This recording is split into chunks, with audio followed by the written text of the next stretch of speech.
Nabi Muhammad Sallallahu Alaihi Wasallam. Volume 3. Pengangkatan Nabi Muhammad sebagai Rasul. Pilih halaman, kemudian tekan tombol otomatis atau baca sendiri. Muhammad adalah sosok yang amat mulia. Ia memiliki akhlak yang tinggi, rendah hati, sederhana, dan sangat jujur.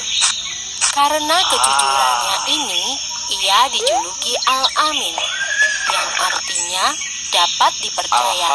Suatu hari, Abu Thalib, paman Muhammad, mendatangi seorang pedagang wanita yang sangat kaya raya. Pedagang itu adalah Khadijah. Abu Thalib meminta kepada Khadijah untuk menerima keponakannya sebagai pekerja.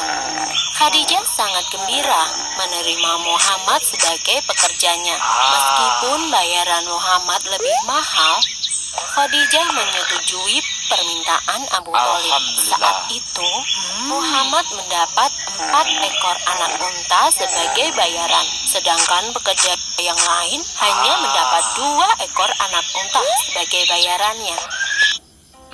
Masyarakat Quraisy mengenal Khadijah sebagai wanita mulia. Ia adalah seorang bangsawan yang baik akhlaknya dan cantik wajahnya. Di usia yang ke-40, suaminya meninggal dunia.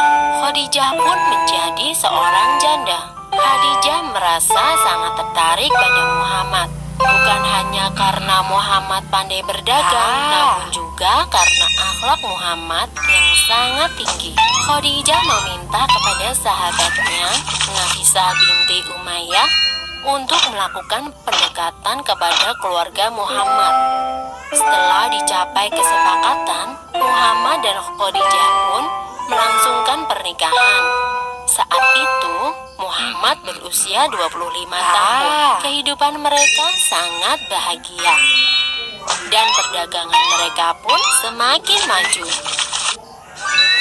Sekitar 10 tahun setelah Muhammad menikah, terjadi banjir besar yang melanda Mekah. Banjir itu menggerus dan merusak dinding Ka'bah. Kaum Quraisy pun bergotong royong untuk memperbaiki Ka'bah. Namun, saat hendak mengangkat Hajar Aswad dan meletakkannya ke tempat semula, para pemimpin Quraisy terlibat dalam pertengkaran.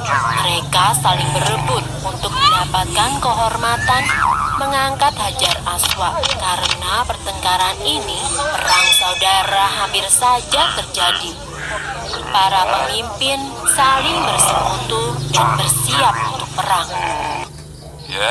Abu Umayyah bin Al-Mughirah, salah satu orang terpandang di Quraisy, berkata bahwa urusan Hajar Aswad ini akan diserahkan kepada orang yang pertama kali memasuki pintu Shafa esok hari. Dan Allah menentukan bahwa Muhammadlah orangnya. Sungguh mudah bagi Muhammad menyelesaikan masalah itu. Ia membentangkan selembar kain dan meletakkan Hajar Aswad di tengahnya. Kemudian, ia meminta kepada para pemimpin Quraisy untuk memegang tepi-tepi kain tersebut. Dan bersama-sama mereka mengangkat Hajar Aswad dan mengembalikannya ke posisi semula. Masalah pun terselesaikan dengan damai. Dan Muhammad pun semakin dihormati. Kaum Quraisy tidak berbeda dengan kaum-kaum sebelumnya. Mereka mulai meninggalkan ajaran yang benar dan mengikuti ajaran yang salah. Berbohong, curang, menganiaya, merampok, dan bersekutu dengan setan menjadi kebiasaan kaum Quraisy. Tidak ada lagi ibadah kepada Tuhan. Muhammad merasa gelisah dengan perilaku kaumnya.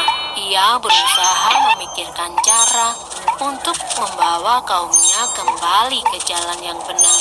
Kemudian, ia memutuskan untuk menyendiri di Gua Hiro.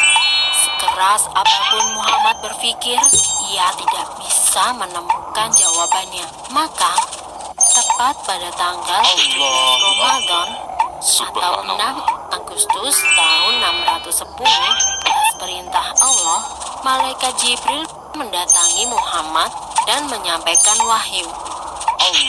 Itulah Muhammad mengemban tugas sebagai Nabi Allah. Bukan hanya untuk kaum Quraisy, namun untuk seluruh umat manusia. Dan ia merupakan nabi terakhir. Tidak ada nabi lagi setelahnya.